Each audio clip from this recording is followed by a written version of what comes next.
Hi, if you are watching these videos, and probably you're interested in marketplaces, or maybe even have a marketplace and want to learn more about how to grow it and make it more successful. I'm Igor, I know everything about marketplaces, and I'm going to share my knowledge to help you to find the answers to the questions you have. In this video, we are going to discuss the topic you're asking about in comments under my previous videos and during my consulting sessions. Should you launch a curated or open marketplace? Before we start, hit like button under this video and subscribe to my channel to be updated with future episodes. If you won't like this video at the end of the day, you can get your like back. Let's talk about curated versus open marketplaces. In this video, I will focus on helping you to decide which of these types you should start with. Advantages and disadvantages not only for you as a marketplace founder, but also for your suppliers and customers. This time, let's focus on pros and cons for you as a marketplace founder. The type of a marketplace in a nutshell defines how you work with your suppliers. However, sometimes it also can influence the way you work with your customers. Let's start with open marketplaces. An open marketplace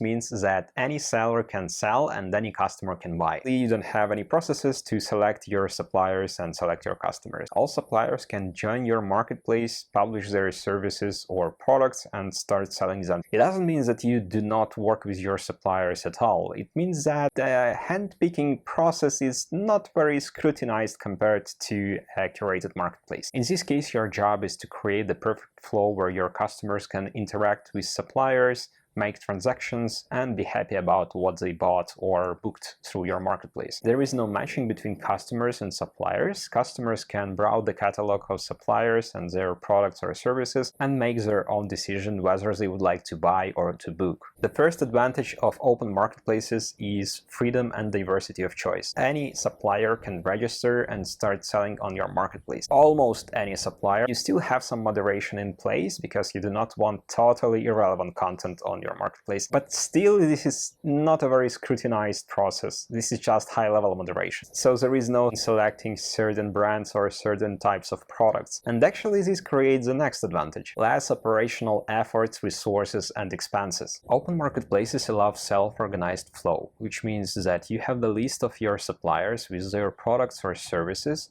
You do not need to check all products and services they publish on your marketplace, so customers they decide. This creates a disadvantage for open marketplaces. You do not control quality at the levels that you can use when you start a curated marketplace. When your suppliers are not hand-picked, there is a risk that something goes wrong and some customers won't be satisfied because they received something that didn't match their expectations or the quality was bad. And in this case, you see what you can do, like removing the service or a product or talking to a supplier, what happened, and so on, but probably you lose this customer. Let's talk about other disadvantages of open marketplaces. Another disadvantage of open marketplaces is information quality. When you have a lot of suppliers, and open marketplace means that you probably will have a lot of suppliers and a lot of products or services published by these suppliers, it is very difficult to control the quality of the information provided and keep the content up to date. Do all of them have images? Is there all necessary information that customers are looking for? If you run an open marketplace, it will be difficult to control every supplier and every listing. Another issue open marketplaces have is scalability challenge. Here is an example. When Netflix didn't have a certain DVD available, they still allowed customers to add this DVD to a queue. However, when Netflix switched to a streaming model, they figured out that it's impossible to have the right for all the content. These disadvantages are related to the niches where you have a lot of suppliers. When the number of suppliers in a certain niche is limited, it will be easier to run an open marketplace. What about curated marketplaces? Are they much better than open marketplaces?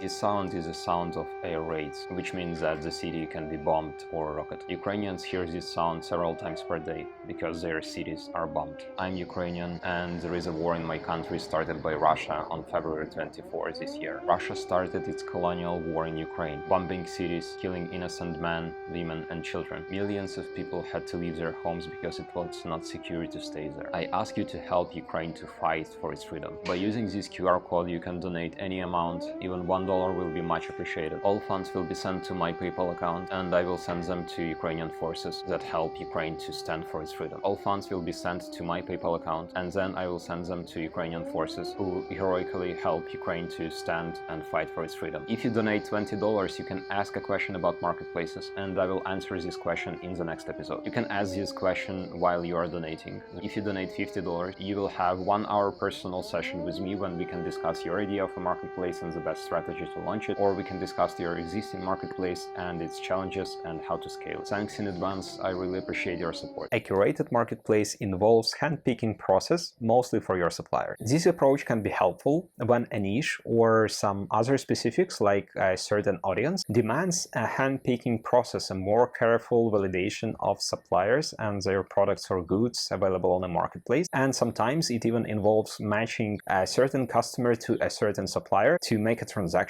and to make both sides happy. The first advantage of curated marketplaces is differentiation and focus. When you select a certain niche or a certain audience and provide a better service with a much better quality as it's something that exists on the market. Another advantage of curated marketplaces is that you will have more control over the transaction, because when you carefully select your suppliers, this increases the chances that the quality that these suppliers have will be more satisfying to customers. Selected suppliers can increase the quality of products or services on your marketplace, which means that more likely your customers will be happy when the transaction is completed. Actually, it also increases the chances that the transaction will happen, because vetted suppliers with a higher probability will know how to work with your audience, keeping your customers happy, which increases the chances that the customer will leave a good review, becomes a returning customer, and maybe recommend your service to someone he or she knows. On an opposite side, one of the disadvantages of curated marketplaces is higher operational cost. It takes much more time and efforts to select your suppliers even to start with, compared to an open marketplace when it is much easier to find your suppliers. Another disadvantage is limited data and resources to compete with open marketplaces. Curated marketplaces usually have less transactions and data to analyze what to improve compared to open marketplaces. To improve your curated marketplace, it takes much more time to collect enough data and transactions to analyze and make some decisions on what to improve. Besides, growing such marketplaces is also a challenge, because when you try to select your suppliers, this means that not all suppliers available are good for your marketplace, so you are limited in terms of how many suppliers you can have. Curated marketplaces also can work as open and closed marketplaces. The difference is that a user of an open marketplace can see a catalog of suppliers and all products or services listed on your marketplace. A customer of a closed curated marketplace cannot see the list of suppliers. Usually a customer just fills a form, specifies his or her request in details, you ask a few questions, then your team receives this form, and you are trying to find the best supplier that matches expectations of this specific customer. It makes sense to implement closed curated marketplace model when the cost of the transaction is very high. For example, when a customer is looking for a team of developers to develop an MVP of a marketplace, this customer has higher expectations because the cost of the transaction is much higher compared to B2C marketplaces. You have to be sure that a solution that your marketplace will provide at least matches these expectations, but ideally it should be even better than expectations of this customer. Okay, let's summarize. The pros of open marketplaces are freedom and diversity of choice, less operational expenses. The cons are information quality, keeping up to date, and scalability challenge. The pros of curated marketplaces are the differentiation and focus, and more control over a transaction. The cons of curated marketplaces are in higher operational costs and the lack of data and resources to compete with open marketplaces. Actually, there is a third type of marketplaces, which is about having exclusive supply. Sounds good, right? You have something customers need and no one else has it. But it's not as good as it sounds. It is almost impossible that all suppliers will agree to have their products and services exclusively on your marketplace. So most likely you will have other competitors that have another piece of exclusive products or services. For example, as it works with streaming services, there is no streaming service that can have all the content that you would like to watch. I'm talking about Netflix, HBO, and Amazon Prime. Each of them has exclusive content that is not available in a competitor's service. Alright, so this was a list of pros and cons for open and curated marketplaces. I hope that this video helps you to make the right decision. In my opinion, when you are starting a marketplace, it makes sense to consider starting it as a curated marketplace type. When you will be selecting your suppliers, you will spend more time with them, understanding the nature of their problems and how exactly you can help to solve these problems. And it will help you to know how to solve these problems in a better way than currently exists. I highly recommend to read an article by